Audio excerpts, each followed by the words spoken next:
What is the forbidden fruit and who created it?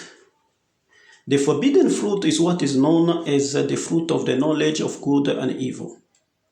What is good and what is evil?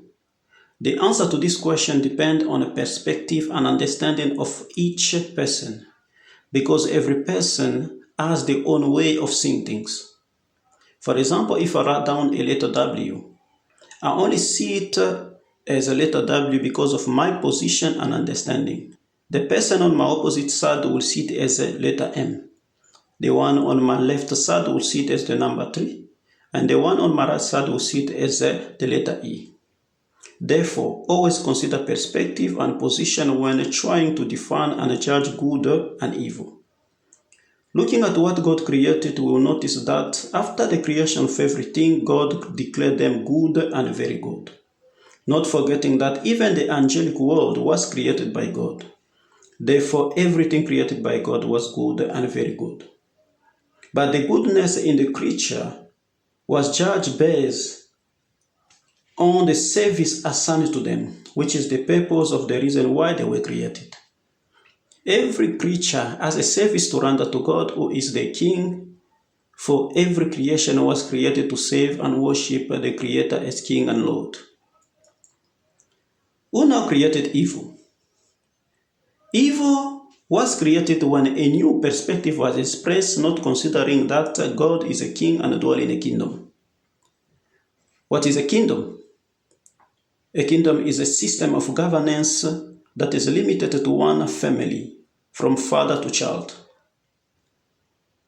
No outsider or non-biological person is allowed to rule or express their thought or concern. Because in a kingdom, you follow the order of a king and execute his commandment and limit yourself there. When a new suggestion that suggests that the sharing of power must be established in a kingdom, the suggestion was considered rebellious, because a king cannot at any time share his power with anybody. And there is no choice in a kingdom, but obedience is the foundation of any kingdom. Now there was a time when a suggestion of power sharing was expressed in the kingdom of heaven by Lucifer, and again his followers, which is a third of the entire population of the angelic kingdom of heaven. And this was the day the fruit of the knowledge of good and evil was created. God looked at the suggestion and found it rebellious and evil. Lucifer looked at the kingship system of ruling and found it selfish and evil, and therefore wanted democracy, freedom of choice, and freedom of speech to be established in the kingdom. A fight broke out in the kingdom, and Lucifer was conquered and defeated because he had less supporters, because 2/3 of the entire population of the kingdom of heaven supported God and the kingdom. Only 1/3 was against it.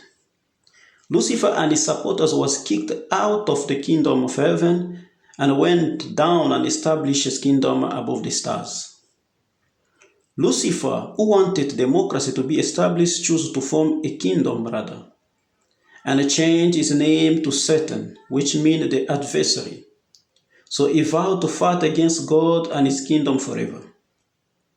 When God decided to create humans, the physical being, the physical world, he had to warn them about this spirit by telling them all about the rebellious spirit and what will happen if they decide to follow it. After the creation of the physical world,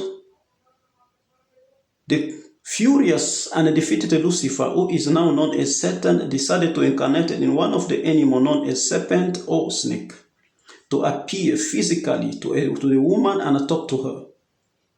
Since then, Satan is known as the beast, because his first appearance on earth, his first physical appearance on earth was in the form of an animal, serpent or snake.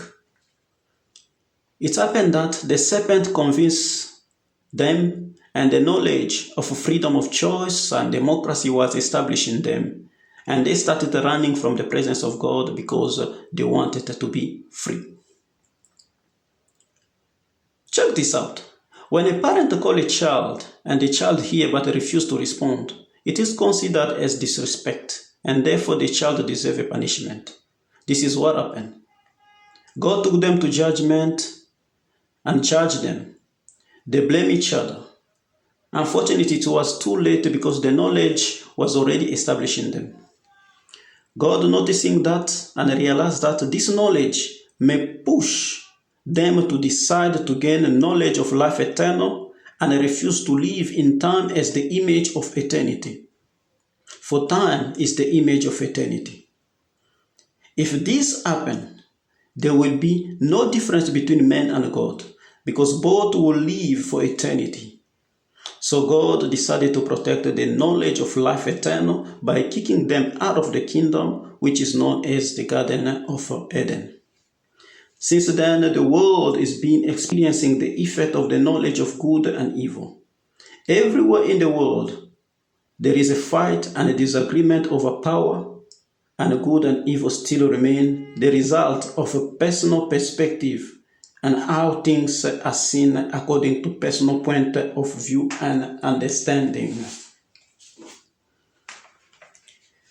Democracy, freedom of choice, and speech is still trying to conquer the world, and it is and remains the cause of many disagreements and main cause of fight and killing in the world. In conclusion, God did not create the forbidden fruit because He only created the fruit of good, because whatever He created was declared good and very good. That is why we greet good morning, good afternoon, good evening, and good night, because the fruit God created is only good. The opposite came as Lucifer's idea of establishing democracy in the kingdom. Power sharing and freedom of choice and speech was suggested. Until now, these suggestions keep on trying to be established in a world created by a king, which makes that world automatically a kingdom, in which freedom of choice and democracy cannot be part of it. Now the choice is in your hands. The choice is yours. What and who do you support? Kingship, God, or democracy, freedom of choice, and freedom of speech with Lucifer?